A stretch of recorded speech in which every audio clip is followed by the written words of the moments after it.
Ethan, yeah, she thought she was being clever, but what she didn't realize was that I had already uncovered everything thanks to one of her colleagues. This colleague, disgusted by her actions, spilled the beans to me. I took my time, carefully processing my anger and devising a plan for what was about to unfold. Tonight, after dinner, everything would come to light. Sophia. Tonight then? Laura asked, her voice curious but supportive. Yeah, tonight's the night, I replied with a hint of nervous determination. I'll wait until after dinner, hand him a beer, and then I'll tell you how it all goes down. Just remember to stay strong, Laura reminded me firmly. He's not going to like this, but you need to stand your ground. I've got it, I assured her. As we discussed, he doesn't have a choice. This is what I need for my happiness. If he really loves me, he'll let me do this. That's right, Laura agreed. Just be ready for some yelling and resistance. But stay calm and firm. Let him throw his tantrum. Eventually, he'll come around and realize that you're calling the shots now. Exactly. Besides, as far as he knows, this is only temporary. Once he accepts it, he might even start to enjoy it. And then it'll just become the new normal. I added, feeling more resolute. Are you absolutely sure about this? Laura asked with concern. Ethan can be really stubborn. Look, Laura, Ethan loves me more than anything, I said confidently. Sure, he'll get mad, but once he calms down, he'll see that his love for me means doing whatever it takes to make me happy. Even this. All right, Laura said with a knowing smile. You've got this. Trust me, I learned all of this the hard way. 2 failed marriages to figure it out. But on my 3rd, I've nailed it. You've seen my husband, haven't you? He's completely under my control. He even waits by the bed when I'm with someone else. And sometimes I even have him clean up afterward. A month from now, Ethan will fall in line, too, and you'll have everything you want. A secure marriage and the freedom to enjoy whoever you please. The rest of the day went by in a blur, but I kept my focus. After work, I went straight home to prepare Ethan's favorite dinner. When he walked through the door, he greeted me, as always, with a warm, I love you, and a kiss on the cheek. Despite my confidence, I couldn't shake the nerves. This was a big step, a major change in our marriage, but I knew it would be worth it. I had been hearing about Laura's feminine marriage ministry for quite some time. Seeing it in action with her and her husband convinced me it worked. He seemed genuinely content with how things had turned out. I was confident Ethan would feel the same once he adjusted. Dinner was pleasant, as usual. We swapped stories from the day and chatted about the news. It was a relaxed, comfortable evening. Afterward, I insisted that he grab a beer and unwind while I tidied up. He hesitated, wanting to help, but I reassured him that I had it under control. Once the leftovers were put away and the dishes loaded into the dishwasher, I poured myself a glass of wine and mentally prepared for what was about to happen. With a deep breath, I walked into the living room where Ethan was seated. Honey, we need to talk. I began, my voice calm but deliberate. Sure, love. What's on your mind? He asked, completely at ease. All right, Ethan. I started steadying myself. I know this might be hard for you to hear at first, but I need you to understand that this is temporary and really important to me. Okay, so what's going on? He asked, his brow furrowing slightly. If it's this important to you, of course, I'll try to help. So far, so good. He was taking it well. We've talked about having kids. I began easing into the topic, and I'm almost ready for that. But before we start, there's something else I need to do first. It won't take long, just a couple of months, and then we can move forward. That sounds fair, he said, nodding. So, what do you need to do? This was it. Taking a deep breath, I prepared myself for his reaction. Well, Ethan, I feel the need to explore a little before fully settling down. I explained, choosing my words carefully. It's only temporary, and when it's over, I'll be the best wife and mother you could ever hope for. He raised an eyebrow, but stayed calm. All right, love. That sounds unexpected but reasonable so far. How exactly are you planning to do this? I was surprised by how composed he was. I had braced for yelling, but he was still calm. I'm going to start seeing other men for a while, I said, watching his expression closely. We'll still be intimate as usual, but I'll also be with others. It's not about love. It's just something I need to clear my head and grow. You're the only one who truly has my heart. After a couple of months, I'll come back to you fully, ready to be your devoted wife and the mother of your children. Ethan took a long breath before speaking, his tone steady. Well, Sophia, it doesn't sound like you're asking for my permission here. It seems like you've already made up your mind. For the record, I'm not in favor of this. And if you were asking, my answer would be no. But you're an adult, so I won't try to stop you if you feel this is something you need to do. Things were going much better than I had anticipated. Ethan wasn't raising his voice or showing any anger. He was calm, almost detached. Laura was absolutely right. Ethan was beginning to accept the role I was preparing for him. So, Sophia, Ethan continued, how exactly is this going to work? Are you planning to move out? Or do you expect me to? Are you bringing them here? Or will you go to their place? Or a hotel?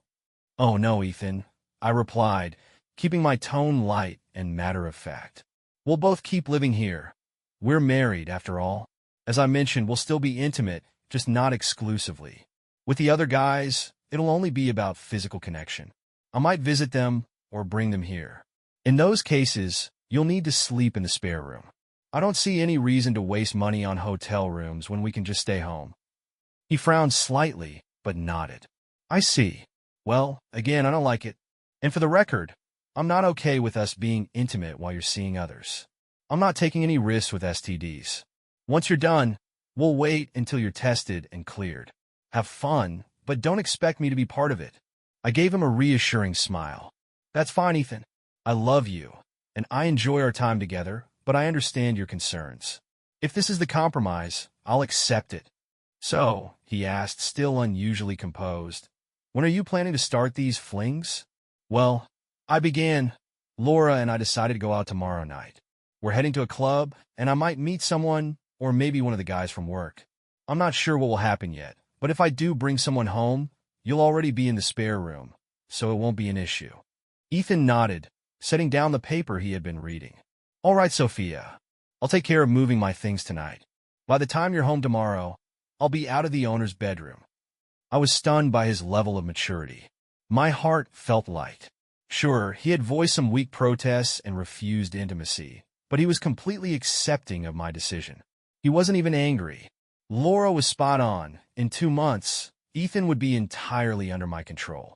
Besides, I knew this phase of celibacy wouldn't last long. In a week or two, his resolve would weaken, and he'd be back in my bed. At that point, I'd have all the leverage to shape him into the submissive partner I envisioned. Update. Hi, Laura. It's Sophia. Hey, girl. So, how did it go last night? Oh my God, Laura. You wouldn't believe it, I gushed. Ethan was so mature about everything. I thought he'd blow up, but he didn't even raise his voice. He stayed calm and was so accepting of the whole thing. That's amazing. I told you he'd come around. Do you think you'll be able to convince him to, watch tonight? I laughed. Not yet. Honestly, I doubt I'll even suggest it right now. He told me he's refusing intimacy with me while I'm with others. But I'm sure that won't last long. Give it a week or two, and after enough teasing, he'll be begging to be involved again. That's perfect, Laura said with a sly tone. So, how's the move to the spare room going? Oh, he's packing his things now, I said casually. I told him I expect the room to be cleared out before I get home tomorrow night. He's taking it seriously.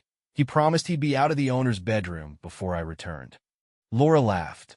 I love that you're calling it the owner's bedroom now instead of the master bedroom. I'm stealing that for myself. You should, I replied, grinning. Anyway, I need to get ready for tonight. I'll see you at the club?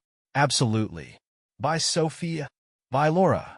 That evening, I noticed that Ethan had made a surprising amount of progress packing his things. I wasn't sure why he felt the need to box everything up when he could simply carry it down the hall in a few trips, but he explained that it would save time in the long run. He wanted to go through everything and leave behind anything he didn't really need. It made some sense, but I was too focused on preparing for my night out to pay much attention. As I slipped into my lingerie, complete with a garter belt, stockings, and my favorite 5-inch heels, I couldn't help but notice Ethan watching me. He even commented on how seductive I looked. But when I put on the little red cocktail dress he'd bought me for our 5th anniversary, he didn't say a word. It was only the second time I'd ever worn it, but I looked stunning. Before leaving, I informed Ethan of my plans. "I'll be back around 1 a.m., I said breezily. "Oh, and don't wait up for me. I might not come home alone." After saying this, I grabbed my clutch and headed out the door. Ethan reassured me not to worry, casually mentioning that he would have completely moved out of the bedroom by the time I returned. As he made this promise, he closed the lid on the last box. Yet, as I left the house, I couldn't shake an odd sense of unease. I wasn't sure what it was, but I chose to brush it off, focusing instead on the excitement of the night ahead. At the club, I quickly found Laura, Adam, and Ryan, two account managers renowned in our office for their charm, good looks, and according to Laura and the other girls, their impressive physical attributes. While Ethan was average in that department, I couldn't help but feel a thrill at the idea of experiencing something significantly larger. After all, it was said that Adam and Ryan knew exactly how to use their assets. As we talked and enjoyed our first round of drinks, Laura leaned in and asked about Ethan's move to the spare bedroom. I confirmed that he had finished packing and promised he'd be entirely out of the owner's bedroom by the time I got home. When I mentioned his calm acceptance of the situation, Ryan raised an eyebrow. "Really?" he asked. "Ethan said that himself?" I nodded confidently, recounting how he had promised to have everything done before my return. Our group broke into laughter at the absurdity of the situation. Adam grinned mischievously and joked, "That's too bad. I was hoping Ethan might join us sometime for a little fun." I smirked, playing along. "Who knows? With the right persuasion, maybe someday we could arrange something like that." As the evening progressed, Adam and Ryan were more than attentive. Over several hours, we danced and drank, the tension between us building steadily. During slow songs, I took turns dancing with both of them, their bodies pressed closely to mine, leaving no doubt about their arousal. Their hands were firm on my waist and lingered on my backside, and I reveled in the attention. Later in the evening, Laura and I stepped away to the ladies' room to chat about how the night should end. Through 3 rounds of rock, paper, scissors, we decided I would drive Ryan home, while Laura would accompany Adam. When Ryan and I arrived at the house, it was completely dark. I assumed Ethan had gone to bed, which was for the best. There was no need for him to witness anything. Guiding Ryan through the front door and down the hall to my room, I noticed all of Ethan's things were gone. A fleeting thought crossed my mind. Perhaps I should reward Ethan with a little thank you gesture, like a quick handjob, for being so cooperative. But that could wait. Right now, my focus was on something far more enticing. Ryan and I quickly undressed, though he asked me to keep on the garter belt and stockings, which only heightened the excitement. I realized my thong had gone missing hours earlier, probably with Adam or Ryan. It didn't matter. I made enough money to replace it. For the next 2 hours, Ryan and I explored each other thoroughly. We started with a classic position, shifted to another to avoid tiring too quickly, and ended the first round with cowgirl. After a brief rest, I thoroughly enjoyed how he spanked me as I rode him, an experience I mentally reserved for my lovers but considered allowing Ethan once or twice a year, perhaps on his birthday or our anniversary. We finished in the shower before falling asleep, only to indulge once more when we woke the next morning. By then, Ryan had to leave to tend to his wife and kids, which was fine by me. I threw on my robe and headed to the kitchen for coffee, but to my surprise, Ethan hadn't brewed any. It was past 9 a.m. He was usually up by then. A flicker of annoyance rose within me. Would it kill him to make me coffee and breakfast after the late night I had? So much for the reward I'd considered giving him for being so accommodating. I shrugged it off, made myself a bagel, and devoured it quickly before hopping into the shower. The warm water eased the soreness in my muscles. With no plans for the day, I opted for an old pair of shorts and a t-shirt. Since it was just Ethan at home, I wore a simple bra and an older pair of underwear, pulling my hair into a ponytail for good measure. Just as I finished tying it up, the phone rang. It was Laura. "Hey, girlfriend," she said brightly. "Hey, seductive thing," I teased back. "So, how was Ryan last night?" I let out a satisfied sigh. "He was amazing. Everything I thought he'd be, and more." "It would be," Laura exclaimed with enthusiasm. "Speaking of Ethan, how did he react this morning?" "I'm not sure," I admitted, irritation creeping into my voice. "Honestly, I'm a little angry. He seems to still be asleep, and I was disappointed that he didn't make me coffee or breakfast this morning. I was even considering rewarding him for moving into the spare room. But now, no way. Exactly, Laura agreed firmly. Make sure he knows how disappointed you are. You need to set clear expectations from now on. Stay aggressive with him, but don't forget to give him small rewards when he does something right. It'll motivate him to work harder to please you. I sighed, my frustration growing. I'm actually getting more annoyed the longer I think about it. He's still not up? Wait a minute. I'm going to go get his lazy ass out of bed. Storming down the hall to the spare bedroom, I pounded on the door and shouted Ethan's name. No response. I knocked again, louder this time, but still no answer. Finally, I turned the doorknob and swung the door open. Oh crap! I exclaimed, startled. What's wrong? Laura asked, still on the phone. Ethan isn't in the spare bedroom. His clothes aren't even in the closet, I said, panic creeping into my voice. Wait, hang on. I ran through the house, frantically checking for signs of him. Crap! His truck is gone. So are all his tools. That nagging feeling in the back of my head suddenly made sense. Oh no! I gasped. What? What is it? Laura pressed. He moved out, I whispered in realization. Now I understand what he meant. He never said he'd move into the spare room, just that he'd move out of my room. Then he said he'd be moved out before I got home. I thought he meant out of the bedroom, but he meant the entire house. Calm down, Laura said, her tone sharp. Don't call him. You need to stay strong. If you contact him now, you're sending a message of weakness. Let him reach out to you instead. Trust me, this is just a little tantrum. Give it a couple of days, and he'll come crawling back, begging to return. You're sure? I asked, uncertainty lacing my words. Absolutely, she replied with confidence. And this is actually a good thing. Now you have a reason to punish him. Make him beg for forgiveness and promise to do whatever you want to let him come back. Honestly, this could even work to your advantage. You could let Ryan or Adam knock you up and make Ethan raise the baby for you. Do you really think that would work? I asked, hesitant but intrigued. Of course. Look at my husband, he does everything I tell him. You just have to stay firm. I sighed, resigned. You've been right so far, so I guess I'll trust you on this. Good. Speaking of which, Adam wants to meet you in the supply closet for an hour on Monday, Laura added casually. Can we really get away with that? Definitely, Laura assured me. Half the office is doing it. We've even had to create a schedule. Don't worry, I'll email you the meeting time. Just mark it as an appointment on your calendar. The boss never goes near the supply closet, and everyone knows to ask me before heading in there for anything. We chatted for a while longer before ending the call. Despite Laura's reassurances, I couldn't shake a lingering unease about Ethan's sudden departure. As much as I enjoyed my newfound freedom, I still loved him and wanted him in my life. Laura's vision of a feminine lifestyle was enticing, giving me the chance to explore other men while keeping Ethan as a devoted, submissive partner. In time, I hoped I could convince Ethan to fully accept his new role.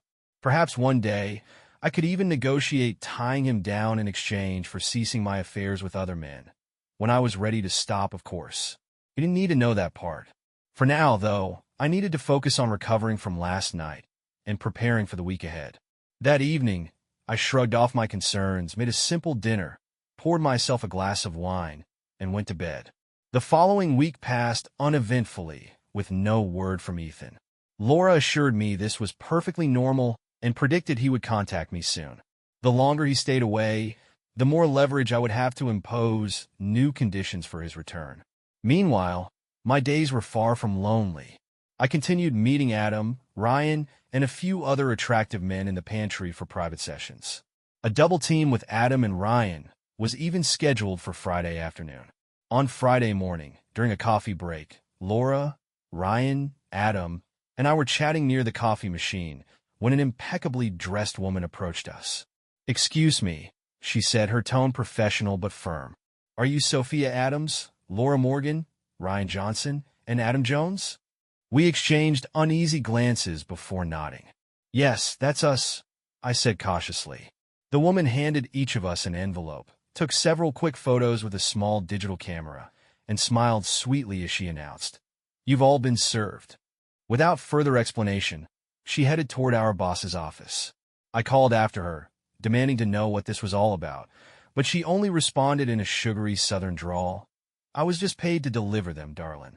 Don't shoot the messenger." She entered the boss's office without knocking, stayed for less than a minute, and then exited the building with a cheerful, "Have a good day, y'all." Simultaneously, the four of us opened our envelopes.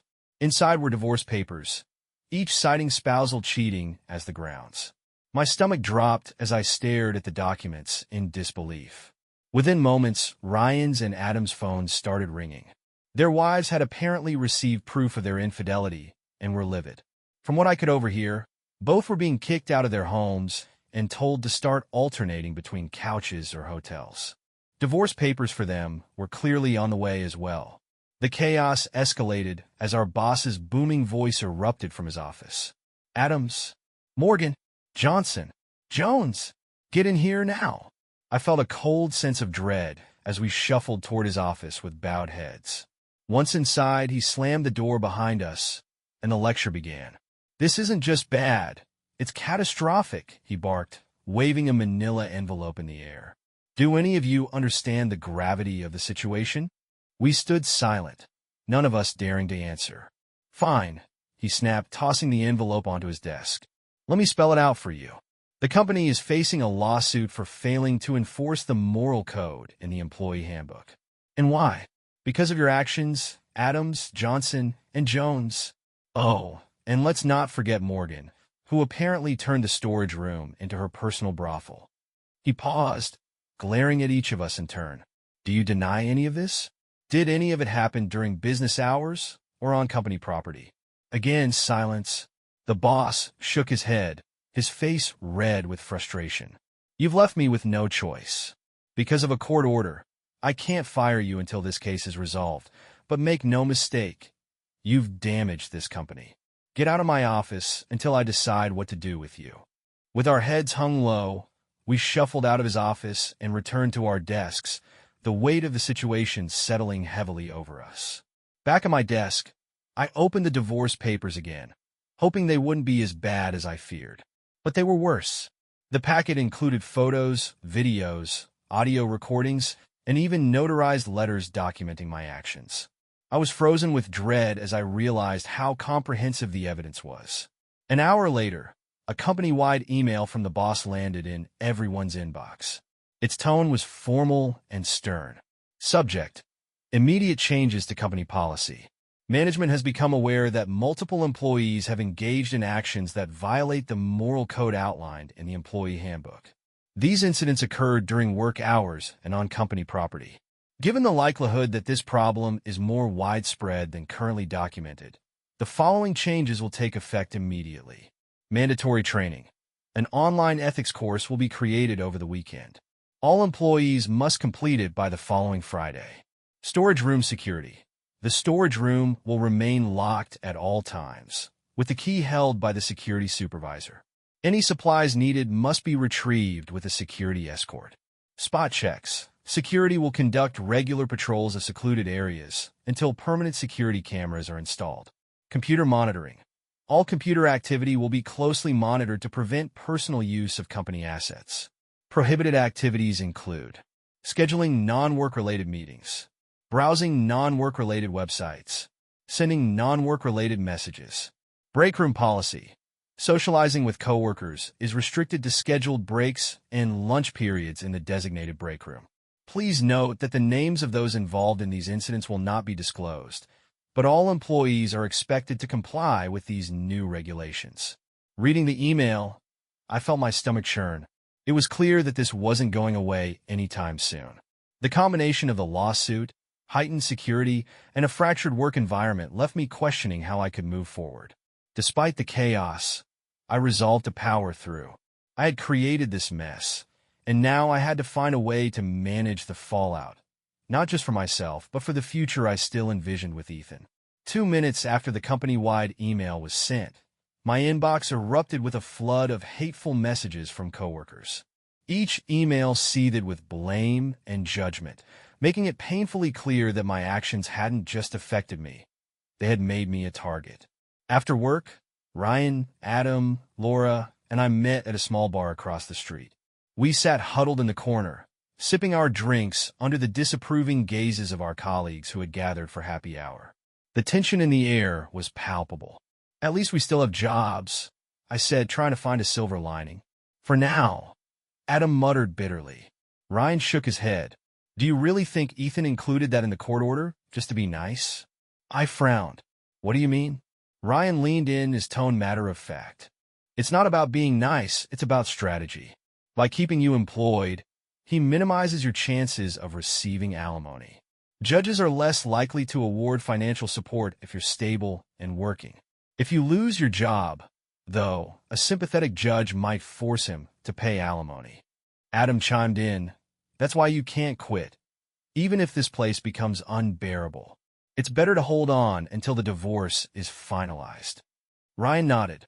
"Exactly. If all four of us get laid off after the divorce, there's no alimony because there's no income.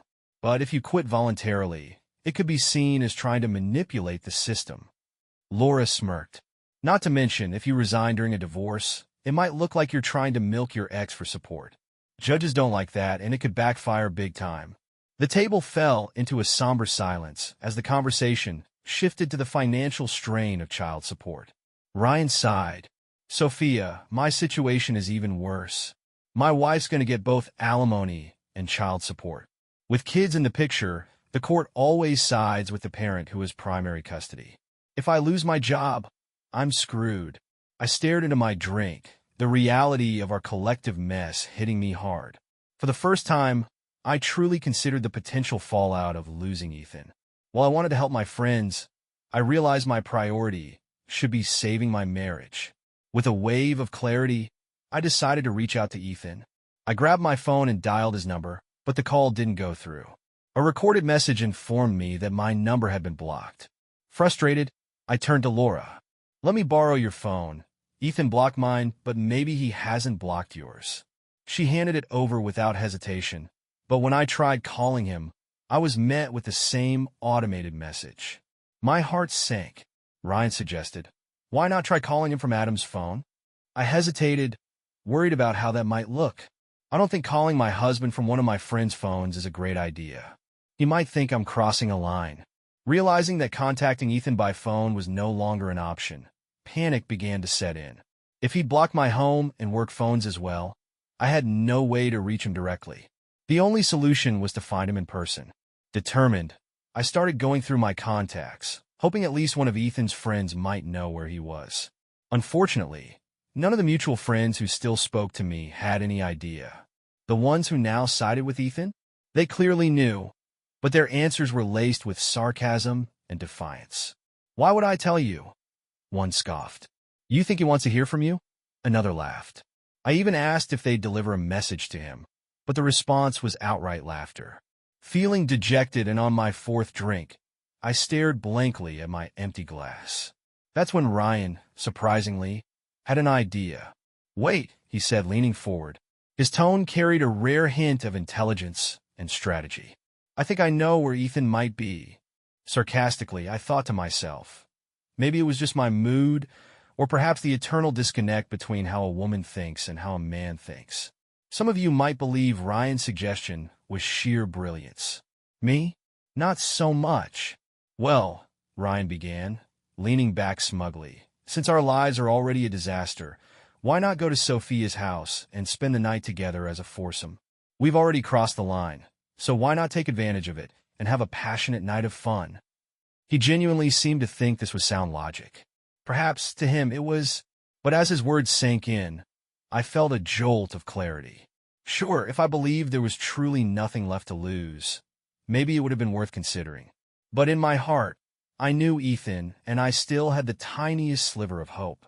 And that hope would evaporate faster than a drop of water on a sun-scorched rock if I entertained the idea of bringing Ryan, Adam, and Laura into my home for a late-night gathering. Politely but firmly, I declined. "Thanks, but no thanks. Laura, feel free to take them home if you'd like." I paused, then added, "I have a husband I'm trying to get back." The following weekend, I poured all my energy into finding Ethan. I drove aimlessly through motel parking lots, scanning for his truck. I circled his friends' houses at odd hours, hoping I'd catch a glimpse of him. Once, I even followed his best friend when I saw him leaving his driveway, desperate to see if he might lead me to Ethan. None of it worked. On Monday morning, I camped out across the street from his office. I watched as the employees arrived, one by one, but Ethan was nowhere to be seen. I waited for another hour, then another. Still no sign of him. Despite being 2 hours late for work, I didn't care. What did it matter? They weren't going to fire me right now, not with the lawsuit hanging over the company. Finally, I decided to walk into the office. When I approached the receptionist, I asked bluntly, "Is Ethan here today?" She gave me a puzzled look. "He's out of the office for the next 2 weeks." My heart sank. 2 weeks? That was an eternity in this situation. As I made my way back to my car, my boss spotted me and shot a glare that could have melted steel. He didn't even bother reprimanding me for my lateness. He knew I didn't care. Frustration boiled inside me. Every avenue to contact Ethan seemed blocked. His phone? Blocked. Our mutual friends? Unhelpful. His workplace? No access. The thought of sending a letter crossed my mind, but where would I send it? I didn't even know where he was staying. Desperate, I remembered one last option: email. Ethan always checked his emails. I had to hope he hadn't blocked me there as well. I sat down and began to type, pouring my heart out with brutal honesty. Subject: no excuses, just the truth. Ethan, I won't waste your time trying to justify what I've done. I've been foolish. No, I've contracted the disease of fools. My decisions were my own, and I won't place the blame on Laura or anyone else. It was my choice to follow her ideas, and now I see how wrong I was. I'm sorry it took such a massive wake-up call for me to realize my mistakes, but I'm awake now. Ethan, I want you to know how deeply embarrassed and regretful I am for my actions. Despite everything, I love you completely. You've done nothing wrong. This entire mess was caused by my own selfishness and stupidity. I beg you to forgive me and allow me the chance to come back. Ethan, I would give anything to make things right. Anything. I know that word carries weight, and I don't use it lightly. If it means serving you and your friends at a Super Bowl party dressed in nothing but a garter belt and heels, I'll do it. If it means enduring whatever punishment you think I deserve, I'll accept it.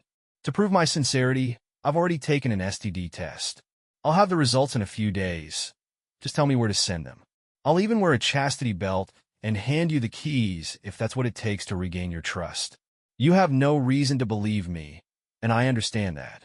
But please, Ethan, I'm begging for a chance. Even if it means agreeing to a divorce or watching you with other women, I'll accept it. I love you more than anything in the world, and I'll do whatever it takes to be yours again. Forever yours, Sophia. After hitting send, I felt a wave of emotion crash over me. I had laid myself bare, offering everything in the hope that Ethan might give me one last chance. Whether he would respond, or even read the email, I didn't know. But for the first time in weeks, I felt like I'd done something meaningful to try to fix what I had broken. Even the mess with Ethan, Adam, Ryan, and the lawsuit against my company seems surreal now. I've had plenty of time to reflect.